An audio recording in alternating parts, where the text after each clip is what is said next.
Welcome back, ladies and gentlemen, to WCS Winter European Edition. We are going to be moving into the second series of the day, another Protoss versus Zerg, and of course, we decided to get the master of all skins, Nathanius. What's up? What's up? That's right. I'm here. Actually, the only reason I'm here today is because for those of you watching, you are going to be here for a moment of history, live on air.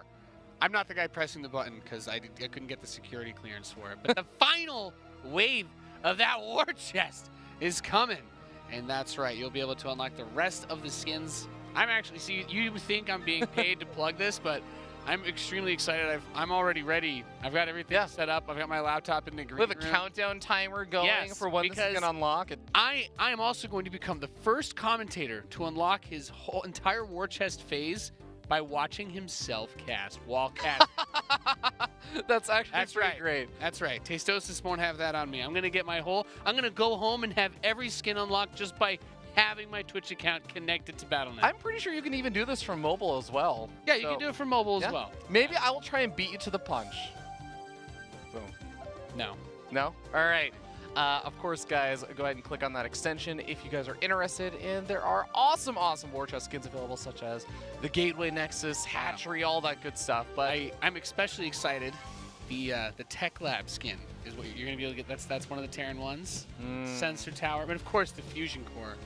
Almighty Fusion Core. Yeah, but we do have a StarCraft match coming up. We do, and I love that we even have our wonderful admin, Darers, this time, telling all the players, you are allowed to use skins. That's right. Just encouraging them. That's right. We have the technology, so the players won't see the skins in game, but you can see the skins. You can get an idea for the personality, who they are, in terms of what units they use. What kind of man likes to use the Mobius Terran skins, you know? What kind of man is he like a hipster guy? I feel like someone like Maynard. If Maynard was playing here, he'd have like those Mirror's Marauders skins. You know what I mean? He'd be all gruff and in your face with blades on everything. I think that is actually quite accurate, as I'm trying to call back to Maynard's streams.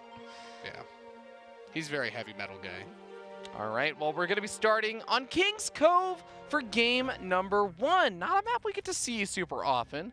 But here we are in the bottom right-hand corner of the map, top of the red Zerg player. He is Infinity Gaming's Namshar.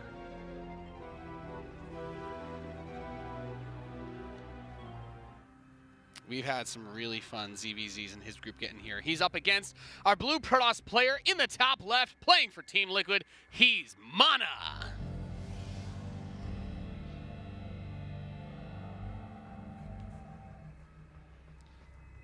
So this, I think, is going to be probably one of the most important matches to decide who is advancing on from this group, just because I think that these are the two guys that I would say are my number 2, number 3 for who makes it out of this. Do you have a rank for the two players over each other then yet? Ooh, you know, or is it an ambiguous 2 and 3? It is pretty close. I want to give like a 5% edge to MaNa. Okay. Just because I think that MaNa looked really, really strong in the round of 16. But I would not be surprised if Namshar is able to make this work. In a lot of ways, Namshar is like this kind of very consistent player for Europe. He gradually has climbed up in terms of skill level and everything. He wasn't one of those players that just had this random shoot up of skill, whereas MaNa is a little bit more volatile, I think. MaNa is the guy who can make a finals run at, say, I don't know, WCS Austin of last year, or he can be one of the players that sometimes gets knocked out in the earlier group stages or something. He is very hit or miss, but when he's on, he's really on. Yeah. I'm going to give MaNa a 6% edge. Okay. Because that way, if he wins, what is the 1%? More than you. That 1% difference is going to be this probe. This probe? This probe with yellow health. It's going to make it all the way to the end of the game for your dragon. That's going to be the difference. I wish this is where I wish I could hotkey this probe so I could check on that later on. It's almost impossible for you to verify this against me unless he lets it die to the first few Zerglings, which it could. Yeah. We'll keep an eye on it for a little bit, but of course, in PvZ, we usually don't see too much getting started. The best call I've ever made in my entire career. There you go, man. Come on, little probe. I've got bubbles riding on this. Zerging speed is a good ways away from finishing. We'll keep an eye on that probe, but of course, he's super dead.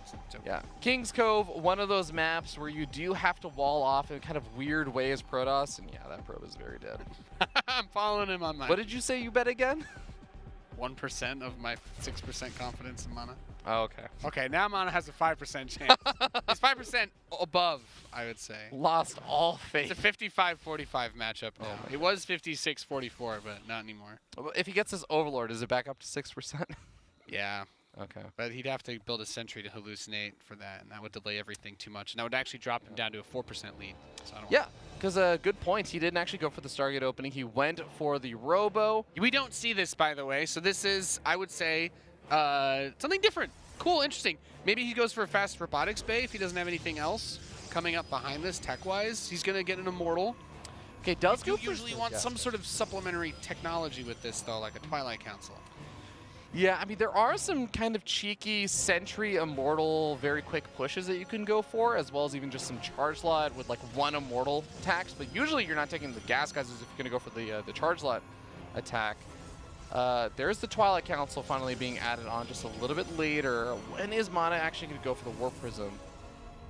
Because that is, of course, when you go for the Robo, like you almost always go for the Warp Prism pretty soon after. Yeah, he could get the Prism after here. This is just one of the weird things. All right, so we talk about reasons why people do build Sphere Dragon, and one of the reasons why you open Stargate, not only to get this annoying Overlord out of your base, but also to scout. Phoenix, Oracles, when they run around and they're killing stuff or microwaving drones on the high setting, they're getting information about what you're doing. They're going to go by the bases. They're going to see whether there's a fast lair. You know, we live in a world where Nidus Worms unload faster than Marines unload bullets, Sphere Dragon. And that's a terrifying world to live in where you want to know what's happening. Just throwing roaches at you. They're shooting roaches at you instead of bullets. Now, we know everything, not just because we're geniuses, but because we also have the observer interface in this game. MaNa doesn't know anything. He has no idea what's going on the other side of the map because he went straight for 2 Immortals, now the Prism. You talked about the Prism. Mm-hmm. There's no lair coming. The lair is still just starting, so we don't really have to worry about any sort of Nidus or Muta, and that makes me feel like this attack could do really well, because it's just going to be Immortals and a Prism supported by whatever Warpins he wants to bring. He has a Templar Archives finishing, so it can be Archons. He's taking a third base behind this. But really, what I'm trying to say is it's going to end up starting off as just Immortals versus Roaches, and that is a dance I think any Protoss player would love to have on Valentine's Day. Mm-hmm. 2 Archons starting to get warped in over here and going to be joining the Immortals, which is such a weird and interesting composition. This, in some ways, it is a little bit committed. You can still definitely recall out of here, but the Warp Prism can only pick up 2 of these units at a time. So getting out of here is going to be a little bit tricky. He's going to have to rely on some good micro, but like you said, yeah, good juggling for sure. But also, he can actually walk out of here with the Warp Prism pulling stuff up. But he's got to be careful. Loses? No, doesn't actually quite end up losing anything yet. Save. And now this is...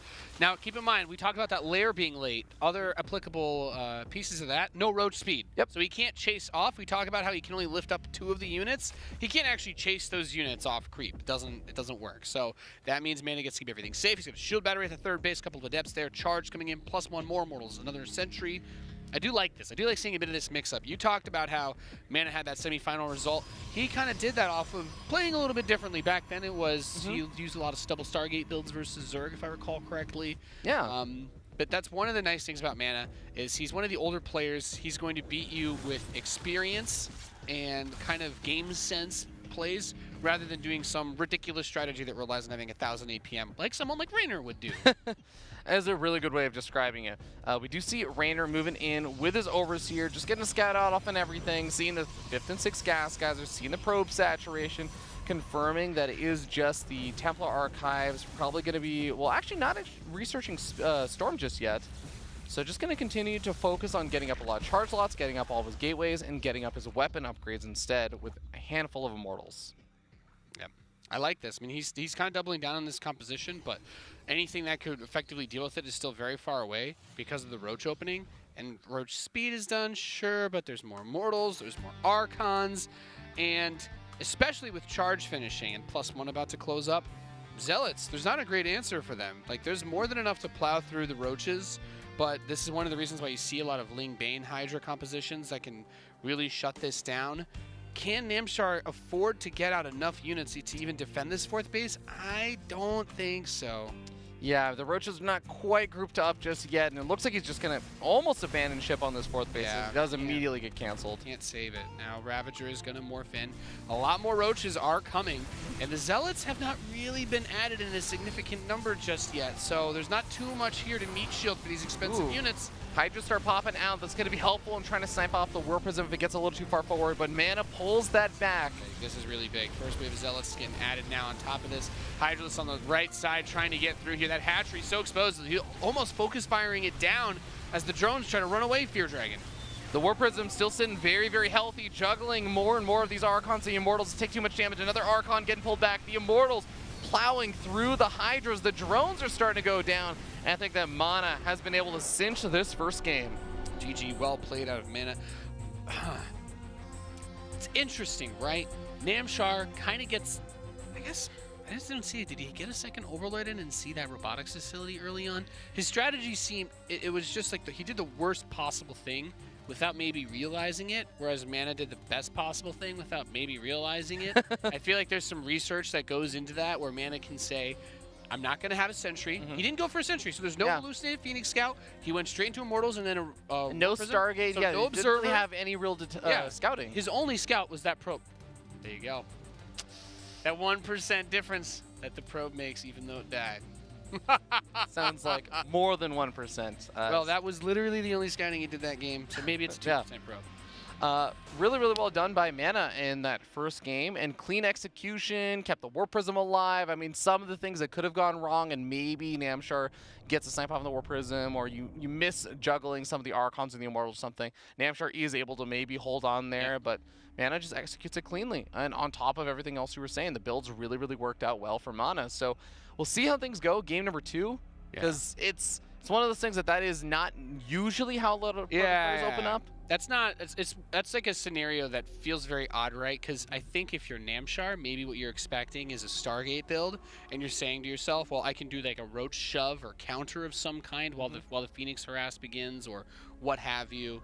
But as a Protoss, you're really happy if you rush 2 Immortals and a Prism, and you arrive at your opponent's base, and all he has are slow Roaches. Like, that's just the dream right there. Yeah, it's like he has slow Roaches. Oh, the lair's not even done yet.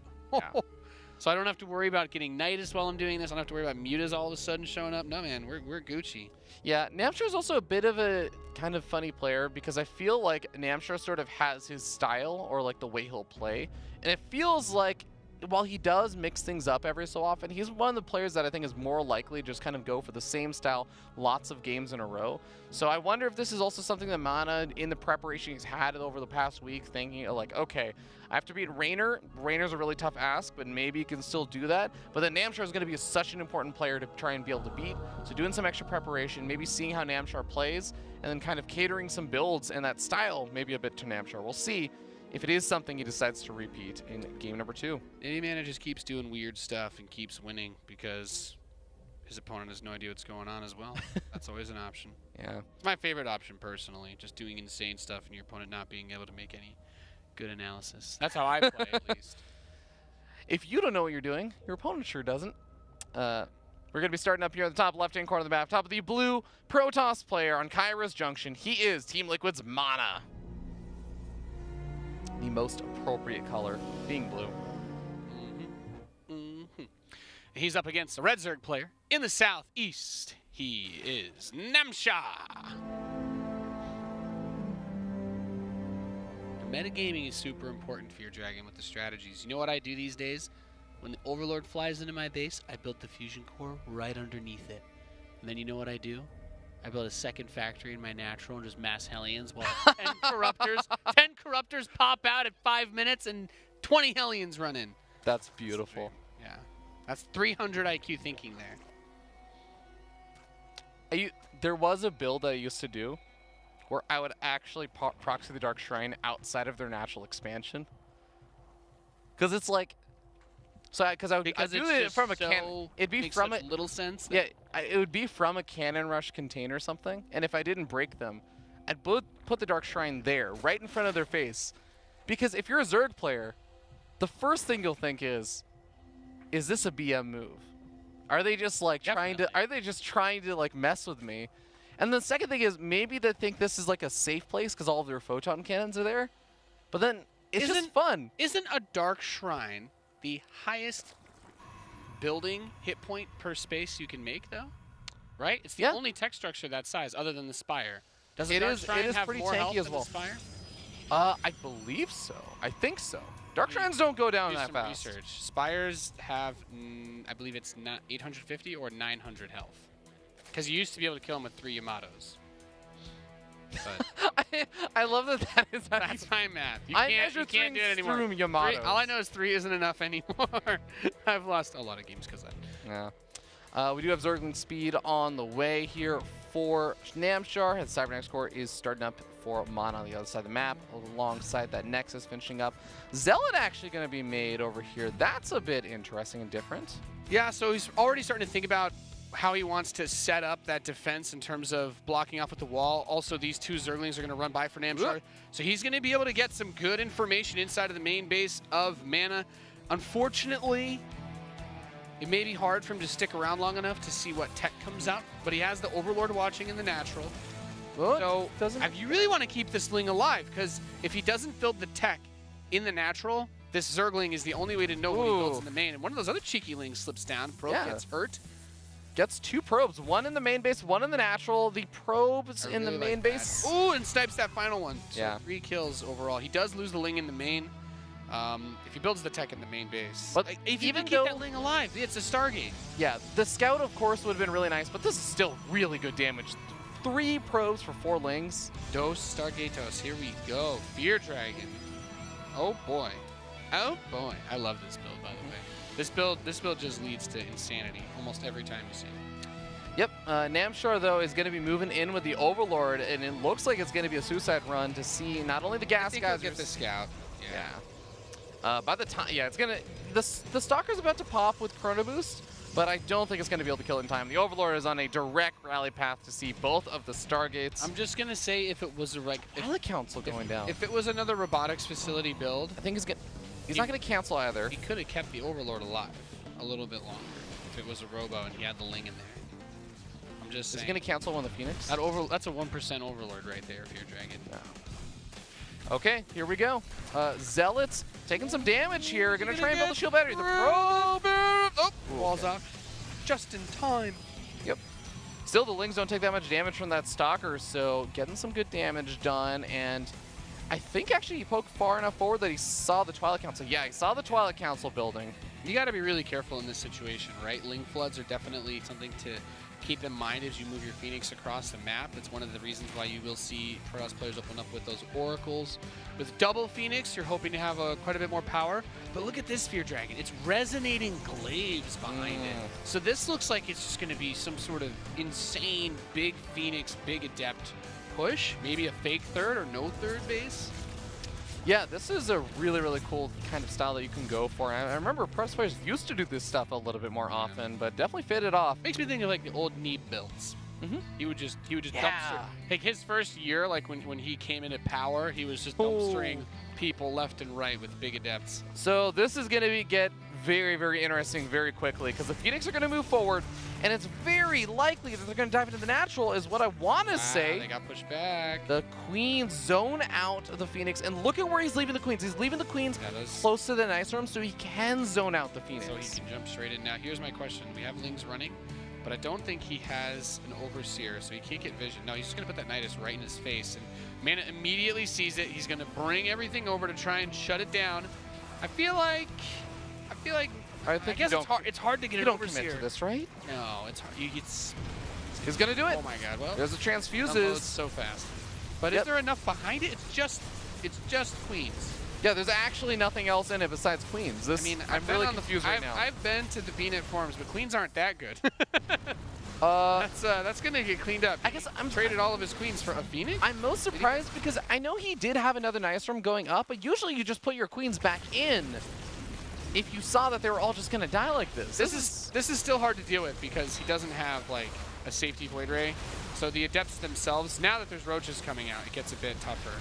But I guess in a weird way, even though the Phoenix don't have to worry about anti-air now, they don't have any energy either, so the third base should be dead. So now the Nidus is good. The second one got it done. If you had the Roaches with the first one, I think he might just win the game immediately right there. Could have killed everything. A lot of queens put into this attack, so there aren't larva injects or anything behind this. We do have a lot of adepts. Going to try and get some counter damage done. Nidus, he's got to build Void Rays, right? Just start building Void Rays. That's what I would really like to see Void Rays as well. I mean, he's killed all the queens. He doesn't have anything to worry about in terms of keeping those Void Rays alive. There we go. Okay, I was ready for everyone in chat to tell me how silly I am, but they're double Void Rays. He does cancel +1 air, which is really big because that upgrade was just about to finish. Void Rays benefit insanely heavily. Ton of drones died on the other side of the map, so economy-wise, things have been evened. Yeah, it's tough. But he doesn't have the third Nexus. Yeah, he doesn't have the third Nexus, and he's still losing more workers inside the main base. The Phoenix count is pretty high, though. He's going to have total map control after all of this. He hasn't been using his Chronos, by the way. He's got a good amount of energy on the Nexus. He's got his hands full right now, Nate. I'm just saying he needs those Void Rays, that's all. That's true. Oh, what if he lifted the Immortal? Roddy would have lifted his own Immortal. Roddy would have lifted his own Immortal. He probably would have lost more probes, but he would have lifted the Immortal and would have looked. Prismatic alignment? There we go. Microwave that baby. Okay, but there are still a lot of roaches here. Over here in the National. Yep, and the Phoenix are almost out of energy. MaNa is bleeding off more and more workers, but now the Void Rays are really helping out. He's going back to Phoenix production, though. He doesn't want to get forced and make too many Void Rays, I guess. I don't know. I feel like 4 Void Rays is a pretty solid number just to shut, because 2 Void Rays will shut down any Nidus Storms, and 2 Void Rays can just sit at each one of these bases. I like that MaNa has found the resources to go for a third base during all this. I don't think there's any way he can win this game without that base finishing. I mean, he has to stop losing probes, obviously, but there's no way that he wins this game 2 base versus 4. He needs to clean this up, somehow saturate all those bases in 40 seconds, and then, I don't know. I guess the Chrono Boost could just be better saved for that, because he's going to have to crank out a ridiculous number of probes. He cannot win the game with what he has, so. Yeah, it's tough. The Phoenix are going to start getting back their energy, and this is where MaNa has to start getting ridiculous value from these Phoenix in terms of just picking up units and getting a lot of damage done with them, but there's already Hydra Den finished up here for Namshar. Did you think that he just Niduses him again? There's only 8 queens out on the map, and he's building 4 at a time, though. He's building a lot of queens, but that's actually the entire army right now for Namshar. I feel like if you're Namshar, though, you just put all those queens in, make a wave of Hydras, and then just go kill them. No? I guess that's probably one of the only ways you could lose, too, if those Phoenix were able to deal with the queens. But I'd also like to keep in mind that he did deny the +1 air attack. Oh, Dark Shrine. Okay, that's a Hail Mary move. What if he kills every single Overlord like they always talk about in the strategy? If you go Mass Phoenix and you kill all the Overlords, they have no supply. They cannot build anything. The swarm is dead. Phoenix DT, man. And Robotics Bay. Okay. I didn't think about it like that, but yeah. Disruptor? Maybe Colossus is thinking about for the Hydras. I guess Disruptor. I could definitely see it. The only reason why I say Disruptor specifically is because when you're playing from behind, Disruptors are one of the best units. Colossus suck when you're playing from behind. You're like, well, I gotta get this upgrade, and the attack upgrade's pretty important. But if I also need Thermal Lance, which takes about a year to research. Yeah, these Hydras outrange my Colossus until I get Thermal Lance. It's a little bit of a problem. Yeah. Okay, well, we got the Phoenix trying to dive on in, but the Queens are always in position, and because the Spore Callers are also there to support him, MaNa really doesn't want to dive in. He knows that he has to keep those Phoenix alive to have any sort of map presence whatsoever, but he's at least keep an eye out. I'm just imagining. I'm just imagining another Nidus. What is he? What could he do if he just Nidused him at the front? If he had enough Hydras, if he had enough Hydras and Queens to deal with the Phoenix, there's really nothing else.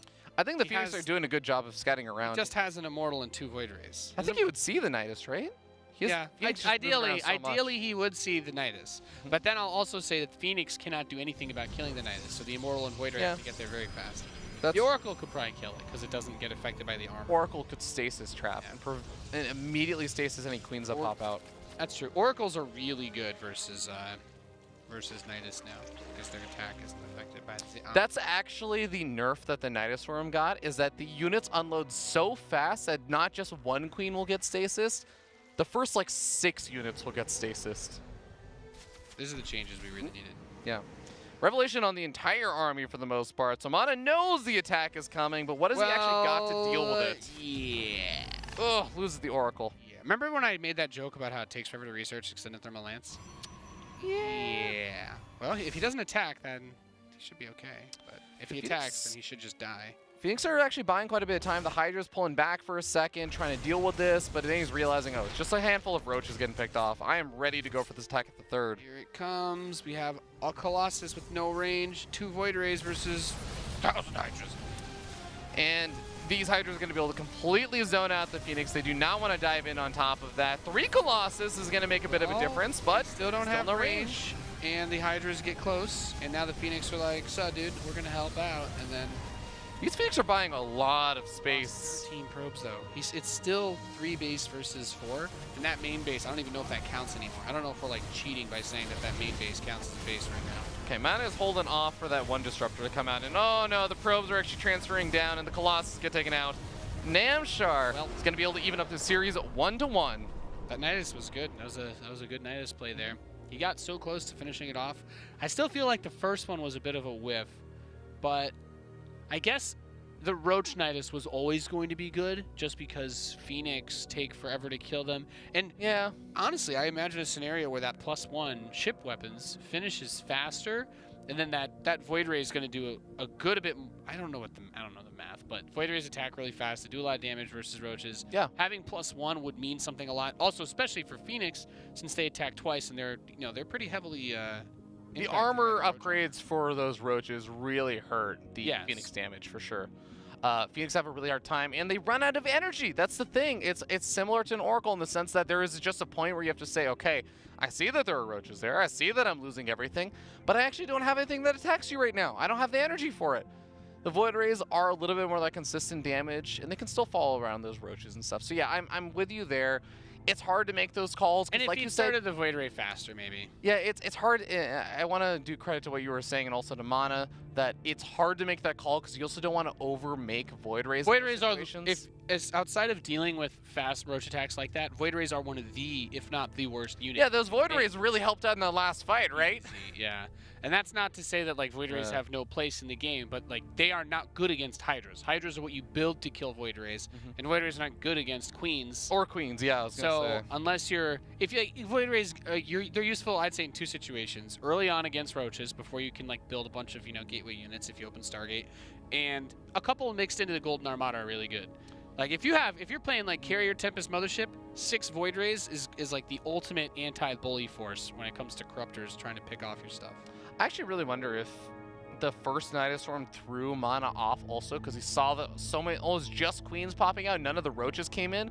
So he was thinking like, oh, maybe it's just Queens and like there's going to be Lings or something. Yeah. Or Banelings or something like that. Maybe it's better to not make a bunch of Void Rays, make Phoenix. I wonder what happens if he starts the Void Rays immediately when he sees the Nidus instead of those next like 4 or 5 Phoenix that he built.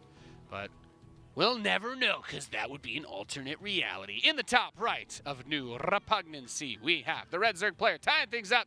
He is Namshar.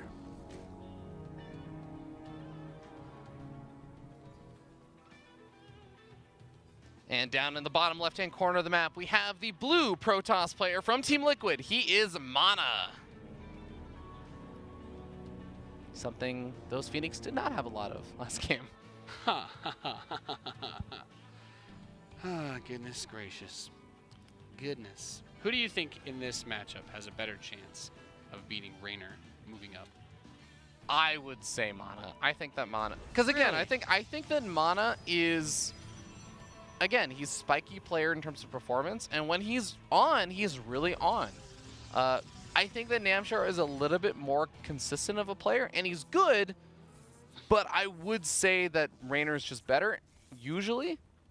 And because Namshar isn't that spiky of a player in terms of performance, his highs don't really go, I think, high enough to really beat Raynor when Raynor's playing well. And I felt like Raynor's playing really well today. Okay. I actually think Namshar's got a better chance of beating Raynor. And I say that because ZVZ is very volatile at the moment, what it looks like. It's probably the Nidus Worm. This is the meta of ZVZ that I have enjoyed the most, though, because it's added a lot of positional play that doesn't rely on just your larva. That's, to me, that's always the thing that makes the ZVZ toughest to spectate. Is there's it's like a rising tide, really, when it comes to the unit production. And I feel like the Nidus kind of gives you that ability to be like, well, if I don't have to run across the map and wait for larva to hatch, then you see people make some more bold moves. And I love seeing variety in StarCraft. That's what I'm all about. That's my jam. I'm with you there. The Night Storm shenanigans have just been Yeah. so funny and interesting. It doesn't feel too strong. I love watching it. No, I love watching it. There's definitely ways that you can deal with it.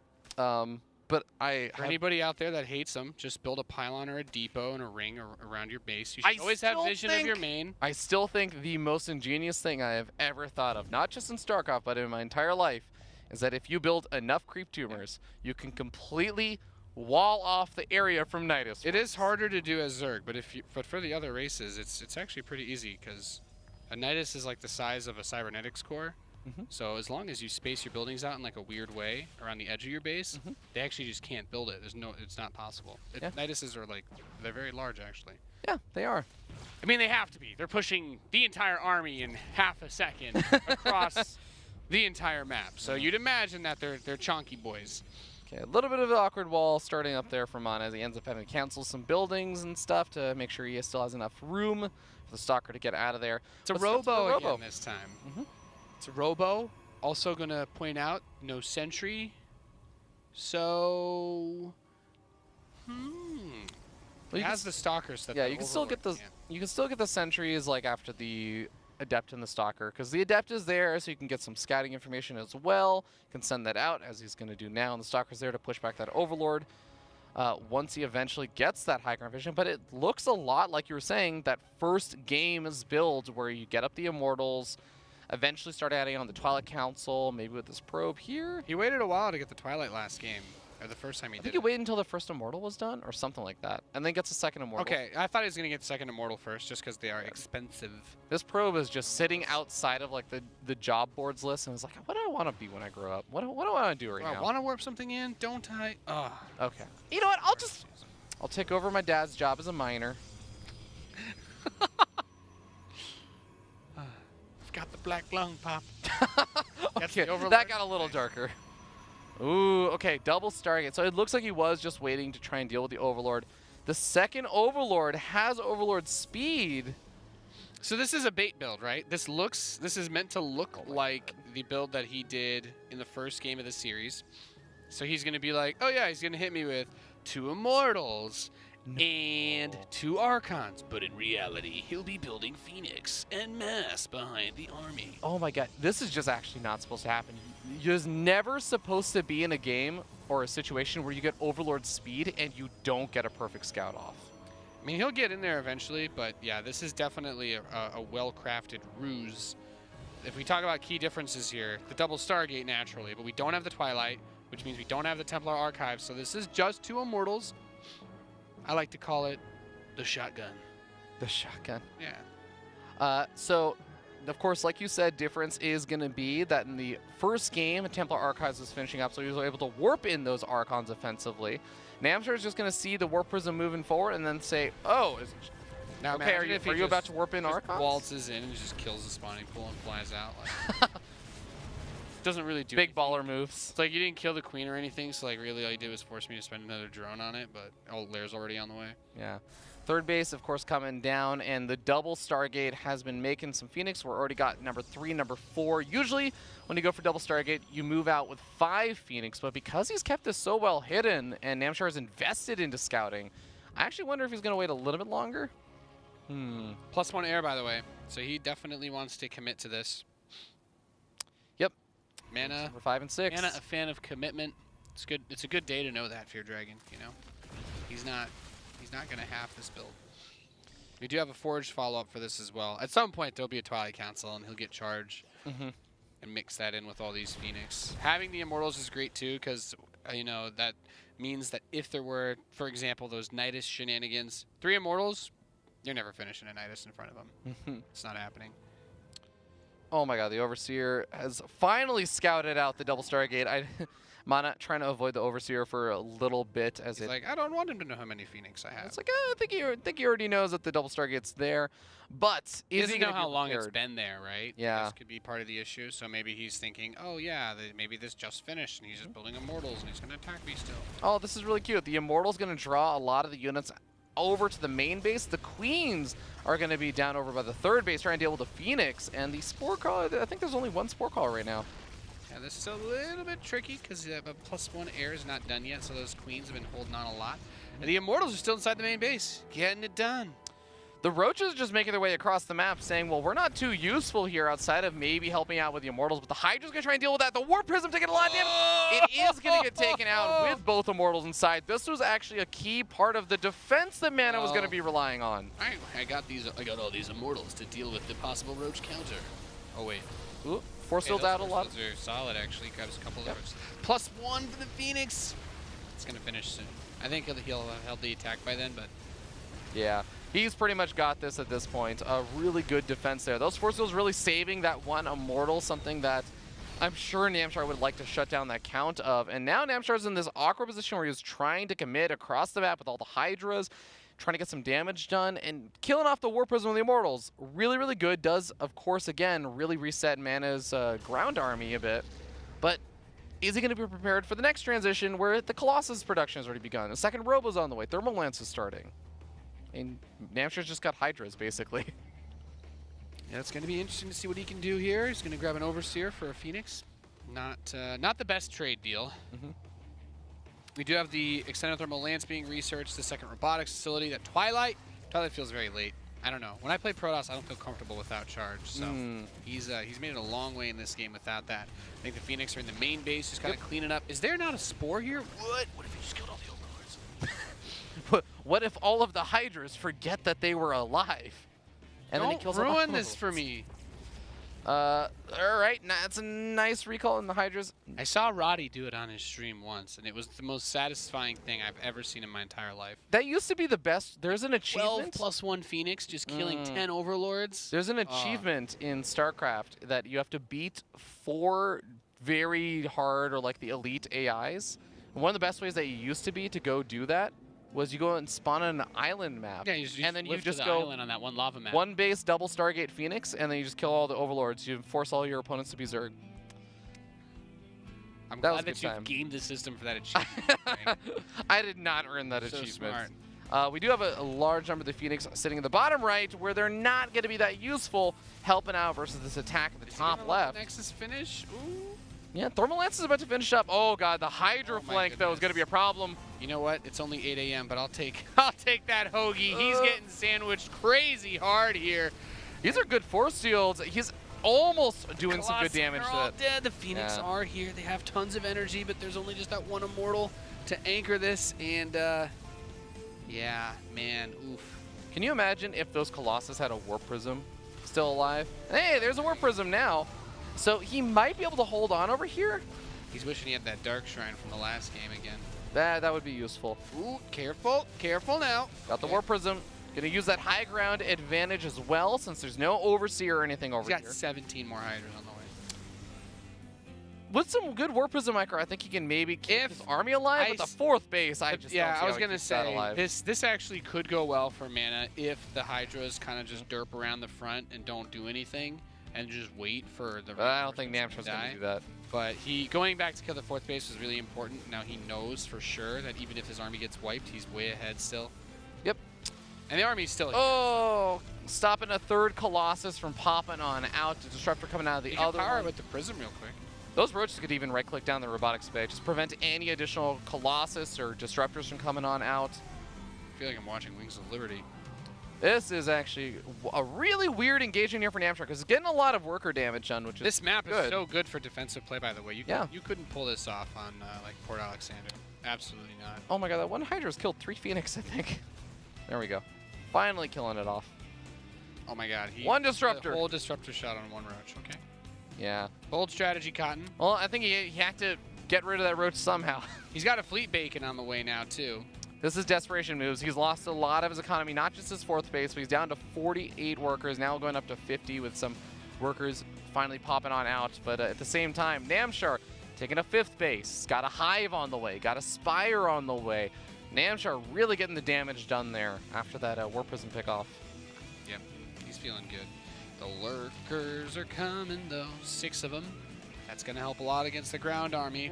Okay, there is an observer, I was going to say, because I know he didn't make an Oracle this game. And he can, I mean, of course, he can get oracles out when he realizes, but I don't know if there's an observer with the army, though, Fear Dragon. That could definitely be a point of contest, especially since, oh yeah, he hasn't cleared out the creep, so the Hydras can chase this army really easily, too. Oh my goodness, he's just going to collapse on this, isn't he? Yep, saw the lurkers, but it's not going to matter. One Colossus goes down at a time, and MaNa is going to be losing his whole army down at half the supply. He killed a lot of Hydras, but it's yeah. not enough. No, absolutely not. Man is super dead. GG. Namshar moves up to the winner's match where he will face off against Raider. Really, really well done there by Namshar in that second game. He didn't see the double Stargate for a really long time, but handling the Warp Prism harassment alongside with all the Phoenix really, really well. Not actually taking that much damage. Sure, some of the Queens were getting picked off. There was only that one Spore at the natural, but he was handling both attacks really, really well. And then the reaction was just super perfect after he sniped off the Warp Prism. Yeah, no, it was just super well done. I mean, I feel like MaNa's build was cool, but he was like trying to do too much, you know what I mean? Yeah. He's like, well, look at me juggle all these things, but I'm also on a tricycle. That's on a trapeze. And then he just falls over because he's obviously doing way too much. Yeah. That's basically what happened in that game. Really cool build. I like the idea, but like you said, it's really difficult to execute. And because of that, he's going to be moving down to that lower bracket match instead of to the upper bracket match where Namshar is going to be facing off versus Rainer. But before that, ladies and gentlemen, we got some Protoss versus Protoss. Petit Drogo facing off versus MaNa. We will see you guys there.